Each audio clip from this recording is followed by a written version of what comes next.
तो मूवी की शुरुआत में डॉन थिलगन को एक बच्चा मिलता है जिसके बाप की हाल ही में मौत हो गई थी। तब थिलगन की बीवी संध्या उस बच्चे को पालने की जिम्मेदारी लेती है, क्योंकि उनका शादी के इतने साल बाद भी बच्चा नहीं हुआ था और इस पर थिलगन भी मान जाता है, लेकिन वह कभी भी उस बच्चे को अपना नहीं मानता था। इसके बाद यह लोग उस बच्चे का नाम पारी रखते हैं और जब पारी थोड़ा बड़ा होता है तो संध्या देखती है कि पारी कभी भी हंसता नहीं है। इसीलिए उसे बहुत दुख होता है कि ना जाने पारी को क्या दिक्कत है जो उसके चेहरे पर मुस्कान ही नहीं आती।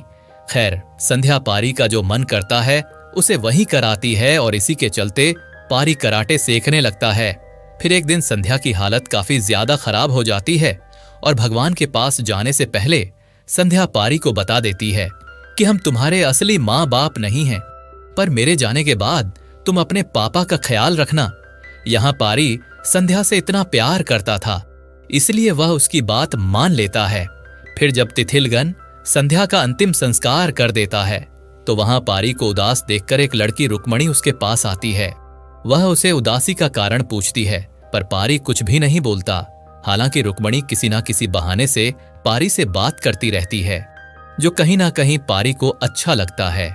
इसके बाद हम देखते हैं कि जैसे जैसे पारी बड़ा होता है उसका गुस्सा बढ़ता जाता है और कई बार तो उसने अपने पापा थिलगन की जान भी बचाई थी, पर तब भी थिलगन उसे अपना बेटा नहीं मानता। अब हमें कई साल बाद अफ्रीका का सीन दिखाया जाता है, जहां अफ्रीकन माफिया एक कंटेनर खोलते हैं तो उन्हें सिर्फ मछली दिखती है और वह सीधा इंडिया में फोन घुमा देते हैं। असल में उन्हें मछली की जगह किसी गोल्डन फिश के आने की उम्मीद थी, पर उन्हें यहां पागल बना दिया गया था। अब ऐसा क्यों, ये हमें आगे पता चलेगा। इधर हम पारी को देखते हैं जो अब बड़ा हो गया था और उसका पूरे शहर में नाम चलता है, जिससे तिलगने भी घबराता है। आज पारी शहर के सारे गुंडों को बुलाकर अनाउंस करता है कि आज मेरी शादी है, इसीलिए अब मैं यह बुरे कामों से कोसों दूर जा रहा हूं। इसलिए कोई भी मुझे और मेरी पत्नी को परेशान करने मत आना, क्योंकि मेरी वाली को खून खराबा नहीं पसंद। जिस पर सारे लोग मान जाते हैं, क्योंकि पारी से कोई भिड़ना नहीं चाहता था। फिर हमें पारी और उसकी होने वाली बीवी के बारे में दिखाते हैं, जो असल में रुक्मणी ही थी। जब पारी बड़ा हुआ तो एक बार गलती से वह रुक्मणी से मिला था और रुक्मणी उसे देखते ही पहचान गई थी। तब पारी ने भी रुक्मणी से अपने दिल की बात बता दी। हालांकि अब रुक्मणी जानवरों की डॉक्टर बन चुकी है और वह भी पारी को पसंद करती थी, जिसके बाद इन दोनों की लव स्टोरी शुरू हो गई। अब सीन प्रेजेंट में आता है, जहां थिलगन ने दूसरी शादी कर ली थी और उसे उसका एक बेटा है। वहीं रात को पारी और रुक्मणी की शादी चल रही होती है, जहां थिलगन भी आता है। तब यहां सब लोग खूब एंजॉय करते हैं। फिर थिलगन पारी को साइड में ले जाकर कहता है कि वह गोल्ड फिश का माल कहाँ है, यानी वह माल अफ्रीका वालों को इन्हीं लोगों ने भेजा था, जिसे पारी ने बदल दिया। तब पारी मना करने लगता है कि वह माल मैं किसी के हाथों में लगने नहीं दूंगा, और इसी बात पर उसकी थिलगन से बहस हो जाती है। तब थिलगन अपने गुंडों से उसे पिटवाने की कोशिश करता है, लेकिन पारी तो अकेला ही सब पर भारी पड़ रहा था। यह देखकर थिलगन को और गुस्सा आता है और वह चाकू उठाकर सीधा रुक्मणी के पास पहुंच जाता है, ताकि उसे मारकर यह पारी को सबक सिखा सके। लेकिन पारी तो उल्टा उसी चाकू से थिलगन का एक हाथ काट देता है। फिर हमें दिखाते हैं कि खून खराबा करने के कारण रुक्मणी पारी से अपनी शादी तोड़ देती है, क्योंकि पारी से उसकी सिर्फ एक ही शर्त थी कि वह कभी भी हथियार नहीं उठाएगा। पर पारी ने उसकी यह बात नहीं मानी। इसके बाद थिलगन का हाथ काटने के इल्जाम में पारी को जेल हो जाती है। असल में थिलगन के ऊपर एक बड़े मिनिस्टर का हाथ था, जिसने पारी को अंदर करवा दिया था। तब जेल में पारी को आए दिन वहां के कैदी मिनिस्टर के कहने पर मारते रहते हैं और रुक्मणी के दूर हो जाने से पारी पूरी तरह से टूट चुका था, इसीलिए वह किसी को कुछ कहता भी नहीं है। इसी बीच वहां का जेलर भी पारी से बार बार उस गोल्ड फिश के बारे में पूछता है कि बता दे वह कहाँ रखी है, लेकिन पारी अभी भी कुछ नहीं बताता और ऐसे ही करके कुछ साल बीत जाते हैं। वहीं पारी ने अपने सारे लोगों को काम पर लगा रखा था कि मुझे कैसे भी करके रुक्मणी का पता करना है। अब एक दिन जेलर को कुछ लोग आकर मिलते हैं, जो जेल के कुछ खूंखार कैदियों को ले जाकर उनकी जंग कराते थे, लेकिन जेलर उन्हें पारी के बारे में बताता है और वह लोग उसकी डील 10 लाख में कर लेते हैं। फिर जब जेलर इस बारे में पारी को बताता है कि तुम्हें जेल से मैं रिहा करवा दूंगा, बस तुम भी मान जाओ क्योंकि यहाँ पैसों का सवाल है। तो यह सुनते ही पारी मना कर देता है। इसके बाद एक दिन पारी को उसके लोग आकर बताते हैं कि रुक्मणी भाभी का पता चल गया है, जो अंडमान के पास ब्लैक आइलैंड नाम की जगह पर अपना एनजीओ चलाती हैं। ये सुनते ही पारी खुश हो जाता है और सीधा जेलर के पास आकर कहता है कि हाँ, मुझे तुम्हारी सारी शर्तें मंजूर है, बस मुझे जेल से निकाल दो। जिसके बाद रात को जेलर पारी को सीधा उसी आदमी के हाथों बेच देता है जो फाइटर ढूंढ रहा था। और जेलर के जाते ही पारी उन लोगों को बुरी तरह पीटता है और वहां से फरार हो जाता है। फिर वह अपने लोगों के साथ एक प्लान बनाता है और एक डॉक्टर चैपलिन के पास आता है, जो लोगों को लाफ्टर थेरेपी देता था। वह उसे कहता है कि हमने तेरी बीवी बच्चों को किडनैप कर रखा है, बस तू हमारा काम कर दे, हम उन्हें छोड़ देंगे। फिर वह बताता है कि तुम्हें ब्लैक आइलैंड पर जाकर अपनी एक हाहा ब्रांच खोलनी है और मुझे वहां का डॉक्टर बनाकर ले चलो। वहां पहुंचते ही हम तेरे परिवार को छोड़ देंगे। तब डर के मारे चैपलिन ऐसा ही करता है और यह लोग इसी बहाने ब्लैक आइलैंड चले जाते हैं। वही वो मिनिस्टर धर्मन बार बार थिलगन पर प्रेशर डाल रहा था कि कैसे भी करके उस गोल्ड फिश का पता करो, वरना मैं तुम्हें ही मार दूंगा, क्योंकि यह डील बहुत बड़ी थी। जिसके बाद हम अंडमान का सीन देखते हैं और हमें मिरासू नाम के एक तानाशाह राजा के बारे में पता चलता है, जिसने वहां के सारे लोगों को अपना गुलाम बनाकर रखा था। फिर थोड़ी देर में ब्लैक आइलैंड पर पारी अपने लोगों और जैपलिन के साथ वहां हॉस्पिटल डालने आ जाता है, ताकि वह रुक्मणी से इसी बहाने मिल पाए। इधर थिलगन उस जेलर के जरिए उन लोगों से मिलता है जिन्होंने पारी को खरीदा था, पर वह आदमी बताता है कि वह हमें पीटकर भाग गया है। तब गुस्से में तिलक अनुष जेलर को ही जान से मार देता है कि पारी को तूने जेल से निकाला ही क्यों। इधर पारी आज ब्लैक आइलैंड के सारे लोगों को लाफिंग थेरेपी देने लगता है। हालांकि अभी तो वह खुद भी हंसना नहीं जानता था, पर वह वहां के लोगों को हंसाने की पूरी कोशिश कर रहा था। तभी माँ उसे रुक्मणी दिखती है, जिसे पारी देखता ही रह जाता है। फिर पारी रुक्मणी से बात करने आता है और कहता है कि देखो, अब तो मैं डॉक्टर बन गया हूँ जो लोगों को हंसाने का काम करता है। अब तुम मुझसे शादी कर लो, मैं बहुत बदल चुका हूँ। लेकिन रुक्मणी उसकी बात नहीं मानती और पारी चला जाता है। फिर रोज पारी वहां ब्लैक आइलैंड के लोगों को हंसाने की थेरेपी देता है और हमें एक बात पता चलती है कि इस आइलैंड के लोग कभी हंसते ही नहीं हैं। अब ऐसा क्यों, वह हमें आगे पता चलेगा। जिसके बाद एक दिन वहां पर एक अमीर आदमी हिरन को मार देता है, तो रुक्मणी उसके खिलाफ आवाज उठाती है, लेकिन वह आदमी तो उल्टा रुक्मणी से ही बदतमीजी करने लगता है। तब पारी को गुस्सा तो बहुत आता है, लेकिन वो रुक्मणी के सामने उन लोगों को कुछ भी कह नहीं पाता, वरना रुक्मणी इस बार तो उसका चेहरा भी नहीं देखेगी। लेकिन फिर पारी से जब अपना गुस्सा बर्दाश्त नहीं होता, तो वह उन लोगों के अड्डे पर पहुंच जाता है और वहां सारे लोगों को बड़ी बुरी तरह पीटता है। फिर पारी सीधा रुक्मणी के पास आकर उससे प्यार भरी बातें करने लगता है और रुक्मणी को भी लगता है कि शायद पारी अब बदल गया है। इधर जिन लोगों को पारी ने मारा था, वह अपने बॉस को इसके बारे में बताते हैं, और यह बॉस और कोई नहीं बल्कि वही आदमी था जो पारी को खरीदने की कोशिश कर रहा था।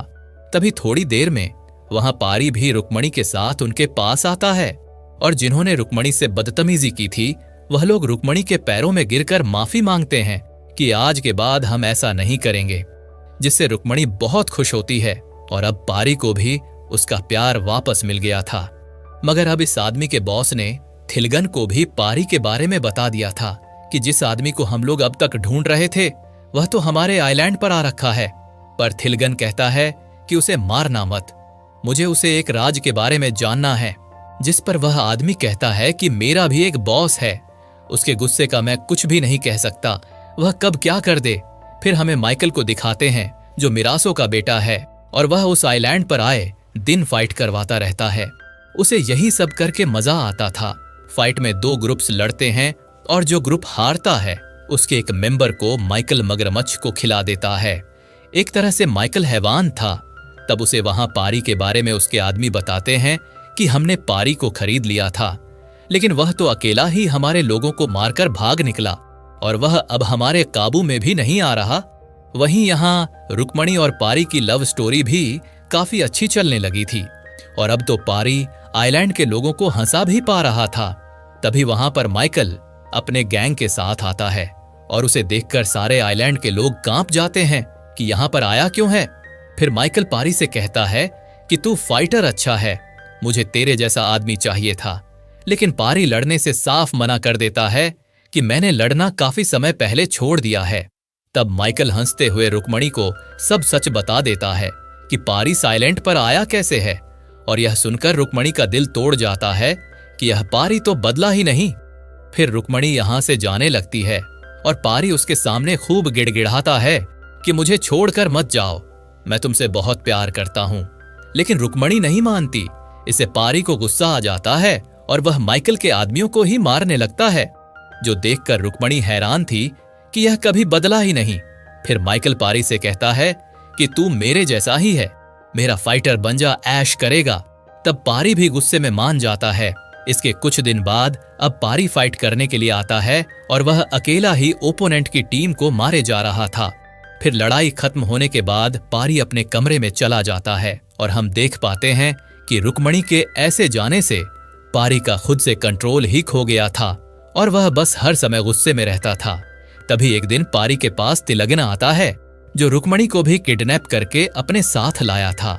तब वह पारी से बार बार पूछता है कि बता दे गोल्ड फिश कहाँ है, वरना अच्छा नहीं होगा। लेकिन पारी उसे कुछ भी नहीं बताता और कहता है कि सच जानकर तुम मुझे और रुक्मणी दोनों को मार दोगे।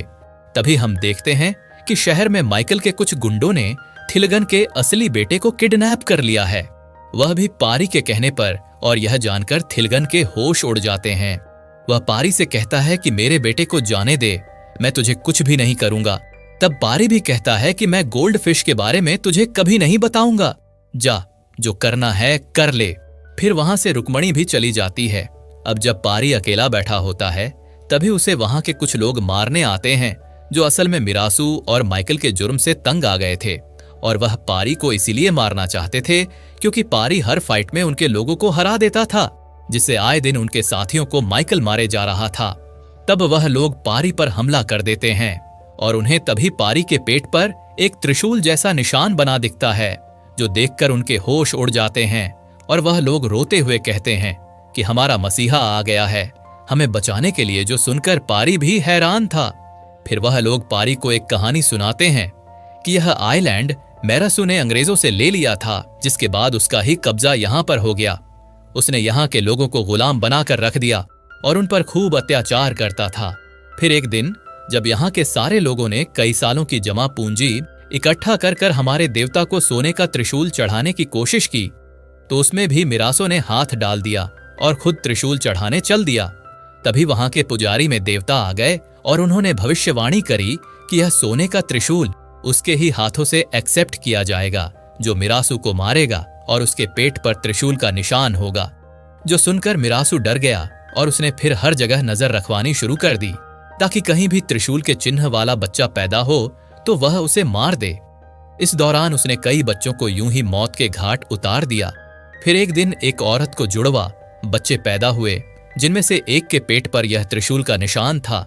तब आइलैंड के लोगों ने एक आदमी के जरिए उस बच्चे को वहां से भगा दिया और कहा 20 साल बाद उसे लेकर आ जाना। और फिर मिरासों के लोगों ने जब आकर जांच की तो इन लोगों ने झूठ कह दिया कि एक ही बच्चा पैदा हुआ था। इसी कारण इस बच्चे की जान बच गई, और यह बच्चा कोई और नहीं बल्कि पारी ही है, जिस आइलैंड का वही आदमी ले गया था जहां संडिया को वह मिला और उसने उसे पाला था। और दोस्तों, मिरासू के अत्याचार के कारण ही यहाँ के लोग हंसना भूल गए थे, और यही कारण था कि पारी को भी हंसी नहीं आती थी, क्योंकि था तो वह इन्हीं का खून। फिर पारी यह सब जानकर खूब रोता है और अपने माँ बाप से भी जाकर मिलता है। इसके बाद पारी इनसे कहता है कि मैं अब आप पर कभी भी अन्याय नहीं होने दूंगा। फिर अगले दिन दोबारा फाइट का दिन आता है, जहां पारी माइकल से कहता है कि इस बार मैं तुम्हारे फाइटर से लड़ना चाहता हूं, जिस पर माइकल मान जाता है और पारी लाइन से सारे लोगों को धूल चटा देता है। फिर पारी अपने साथियों को बुलाता है और माइकल यह देखकर हैरान था कि यह कर क्या रहा है। तब पारी कहता है कि अब तो मैं तेरे बाप और तुझे मारूंगा, तुम दोनों ने बहुत अत्याचार कर लिया। जिसके बाद यह लोग लाइन से माइकल के लोगों को मारने लगते हैं और पारी भी माइकल को खूब मारता है। फिर वो माइकल को वहीं टांग देता है जहां हारे हुए लोगों को वो टांगता था मगरमच्छ के खाने के लिए। जिसके बाद वह सीधा मिरासू को मारने आता है, लेकिन पारी को देखते ही डर के मारे मिरासू खुद को ही गोली मार लेता है। जो देखकर पारी खूब हंसता है कि यह कितना बड़ा डरपोक था, और फिर वह उसके घर में आग लगाकर निकल जाता है। फिर पारी वह सोने का त्रिशूल ले जाकर उन्हीं भगवान को चढ़ाता है, और सच जानने के बाद रुक्मणी ने भी पारी को एक्सेप्ट कर लिया था। वहीं थिलागन जब पारी को ढूंढते ढूंढते माइकल के अड्डे पर पहुंचता है तो सबसे पहले वह माइकल को नीचे उतारता है, क्योंकि माइकल ही जानता था कि पारी कहां गया होगा। इसके बाद यह लोग सीधा पारी को मारने पहुंचते हैं, लेकिन यहां तो पारी अपने लोगों के साथ पहले से ही तैयार था। तब थिलागन पूछता है कि बता दे गोल्ड फिश कहां है, वरना मेरे आदमी किसी को भी नहीं छोड़ेंगे। और सबके हाथों में बड़ी बड़ी बंदूकें हैं, जिस पर पारी अपने लोगों को अपनी अपनी पोजीशन लेने के लिए कहता है, और सबके हाथों में बंदूका थी। यह देखकर माइकल के होश उड़ जाते हैं, और यहां रिवील होता है कि गोल्ड फिश और कुछ नहीं बल्कि यह 400 बंदूका का कॉन्ट्रैक्ट था, जो देखकर पारी ने ही गायब कर दिया था, क्योंकि इसका इस्तेमाल आतंक फैलाने के लिए हो सकता था, इसलिए वह इसका पता नहीं बता रहा था। साथ ही पारी यह बंदूका अपने साथ इसे आइलैंड पर ले आया था। यह देखकर थिलगन को बहुत गुस्सा आता है, और वह जैसे ही आगे बढ़ता है तो पारी की मां एक बंदूका फायर कर देती है, जो देखकर इन लोगों के होश उड़ जाते हैं, और फिर थिलगन और माइकल चुपचाप खुद को सरेंडर कर देते हैं, क्योंकि उनके सामने 400 बंदूका थी। इसके बाद पारी की शादी रुक्मणी से हो जाती है, और एक चौंकाने वाली बात तो यह थी कि उन 400 बंदूका में से केवल एक ही चलती थी, जो पारी की मां ने चलाई थी। यह जानकर माइकल हंसने लगता है कि इसने हमारा पागल बना दिया। वहीं पारी ने यह सारी बंदूका पुलिस के हाथों में सौंप दी थी, जिससे यह बात मीडिया में पहुंच गई, और उसकी डील में मिनिस्टर धर्मन का नाम आया, जिसके बाद उसे भी जेल की सजा हो गई। यहीं पर यह मूवी खत्म होती है। दोस्तों, आपको यह मूवी कैसी लगी हमें कमेंट में जरूर बताना। वैसे अगर आपको छोटा सा रिव्यू दूं तो मूवी की स्टोरी लाइन अच्छी थी, पर कहीं कहीं लगता है कि काश ये मूवी थोड़ी छोटी बनाई होती तो अच्छा रहता। मूवी बहुत ही ज्यादा ड्रैग फील कराती है। बाकी ओवरऑल मूवी अच्छी है, जो एक टाइप की लव स्टोरी थी।